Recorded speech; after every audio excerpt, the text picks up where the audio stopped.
नमस्ते। आज के इस खास रक्षा विश्लेषण में हम एक ऐसे टॉपिक को डिकोड करने वाले हैं जिसने हाल ही में न सिर्फ डिफेंस स्ट्रैटेजी को बल्कि पूरे देश की भावनाओं को झकझोर कर रख दिया है। हम बात कर रहे हैं ऑपरेशन सिंदूर की। आज हम इसकी रणनीतिक, मनोवैज्ञानिक और भू राजनीतिक यानी जियोपॉलिटिकल परतों को विस्तार से समझेंगे। तो चलिए बिना किसी देरी के सीधे इस चर्चा में उतरते हैं। आज के इस एजेंडे में हम इन 5 अहम बिंदुओं को कवर करेंगे। पहलगाम हमले के ट्रिगर से लेकर ऑपरेशन सिंदूर के एक्शन, इसके गहरे सांस्कृतिक नामकरण, साइबर वॉरफेयर और आखिर में इसके ग्लोबल इम्पैक्ट तक। तो आइए सबसे पहले सेक्शन से शुरुआत करते हैं। पहलगाम हमले का उत्प्रेरक। किसी भी बड़े सैन्य कदम को समझने के लिए उस चिंगारी को समझना जरूरी है जिसने इस पूरी कार्रवाई की नींव रखी। अब जरा इस टाइमलाइन पर गौर करते हैं।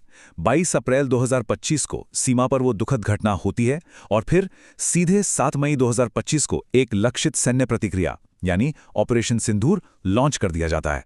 मतलब सिर्फ 2 हफ्तों से भी कम का समय।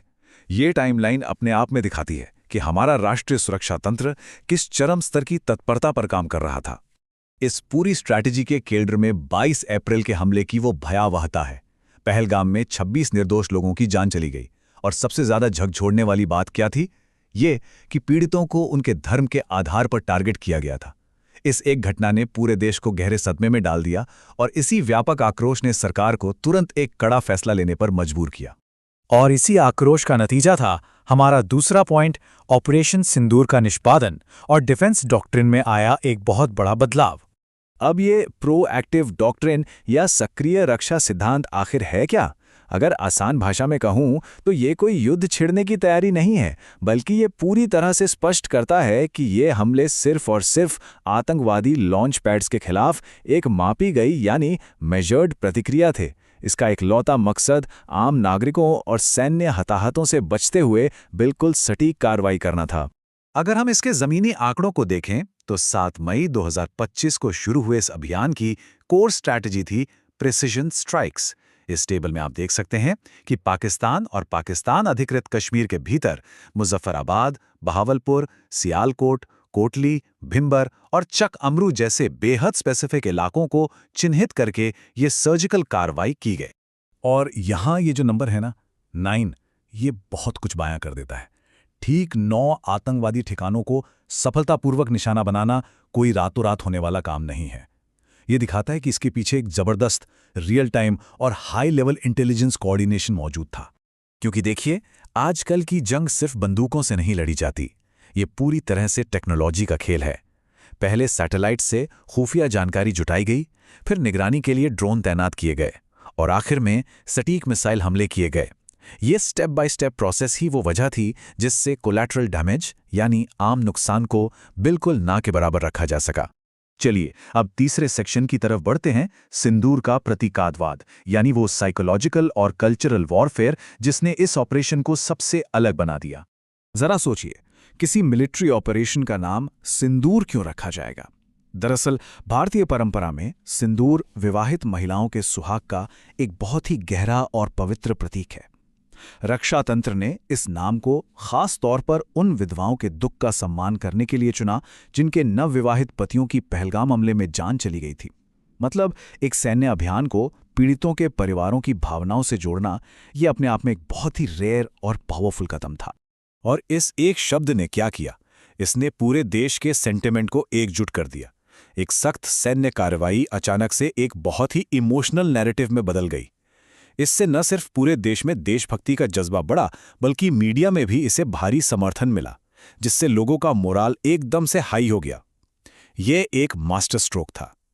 अब आते हैं चौथे सेक्शन पर, सोशल मीडिया और साइबर वॉरफेयर। क्योंकि आज के दौर की जंग सिर्फ बॉर्डर पर नहीं होती, वो हमारे और आपके स्क्रीन्स पर भी लड़ी जाती है। इस ऑपरेशन में साइबर वॉरफेयर का एक बहुत बड़ा रोल था। दुश्मन के नेटवर्क्स की कड़ी निगरानी से लेकर उनके डिजिटल इंफ्रास्ट्रक्चर पर साइबर अटैक्स तक सब कुछ पैरेलल चल रहा था। और साथ ही सोशल मीडिया पर तो जैसे एक अलग ही लहर थी। डॉक्यूमेंट्रीज, डिफेंस एनालिसिस और आर्मी के सपोर्ट में ट्रेंड्स की भरमार। इसने पूरी तरह से नैरेटिव को कंट्रोल करने का काम किया। लेकिन एक निष्पक्ष विश्लेषण के नाते हमें घरेलू प्रतिक्रिया के दोनों पहलुओं को देखना होगा। एक तरफ सपोर्टर्स हैं जो आतंकवाद के खिलाफ इस जीरो टॉलरेंस नीति पर गर्व महसूस कर रहे हैं, वहीं दूसरी तरफ क्रिटिक्स का एक अहम तर्क ये भी है कि सिर्फ सैन्य कार्रवाई कोई परमानेंट हल नहीं है। उनका मानना है कि इससे क्षेत्रीय तनाव बढ़ सकता है और अंततः कूटनीतिक रास्तों की ही जरूरत पड़ेगी। और यहीं से जुड़ता है हमारा 5वां और आखिरी सेक्शन, वैश्विक प्रतिक्रिया और जियोपॉलिटिकल इम्पैक्ट। जाहिर है, इतने बड़े ऑपरेशन के बाद ग्लोबल लेवल पर हलचल तो मचनी ही थी। अंतर्राष्ट्रीय समुदाय ने इस बढ़ते तनाव पर तुरंत चिंता जताई। रूस ने फौरन संयम बरतने की अपील की, वहीं कतर और ईरान जैसे देशों ने क्षेत्रीय शांति बनाए रखने पर जोर दिया। और इन सब बड़े बड़े बयानों के बीच ग्राउंड रियलिटी ये थी कि हमारे सीमावर्ती इलाकों में रहने वाले लोगों को कड़ी सुरक्षा और एक अजीब से खौफ के माहौल का सामना करना पड़ा। इसी बीच राजनीतिक विपक्ष की तरफ से फारूक अब्दुल्ला का एक बयान सामने आता है, जिन्होंने कहा, युद्ध कोई दीर्घकालिक स्थायी समाधान नहीं है। ये कोट सीधा उस बहस को जन्म देता है कि प्रिसिजन स्ट्राइक से आपको तुरंत सुरक्षा तो मिल जाती है, लेकिन लंबे समय की शांति के लिए शायद आपको कूटनीति की टेबल पर ही आना होगा। तो इस पूरे विश्लेषण का लब्बो-लुब्बाब क्या है? खैर, ऑपरेशन सिंदूर ने साफ तौर पर दिखा दिया है कि अब हम एक जीरो टॉलरेंस और सक्रिय काउंटर टेरर डॉक्ट्रिन की तरफ बढ़ चुके हैं, वो भी एकदम एडवांस टेक्नोलॉजी के साथ। इसने भविष्य के लिए एक बहुत ही स्पष्ट और सख्त मिसाल कायम कर दी है।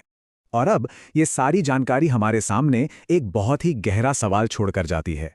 क्या ये नया जीरो टॉलरेंस सैन्य सिद्धांत भविष्य में हमारे रीजन की शांति और स्थिरता के लिए गेम चेंजर साबित होगा? जैसे जैसे मिलिट्री तकनीक और साइकोलॉजिकल वॉरफेयर एक होते जा रहे हैं, इसका लॉन्ग टर्म इम्पैक्ट क्या होगा, ये देखना हम सभी के लिए बेहद दिलचस्प रहेगा। आज के इस विश्लेषण में हमारे साथ जुड़ने के लिए बहुत बहुत धन्यवाद।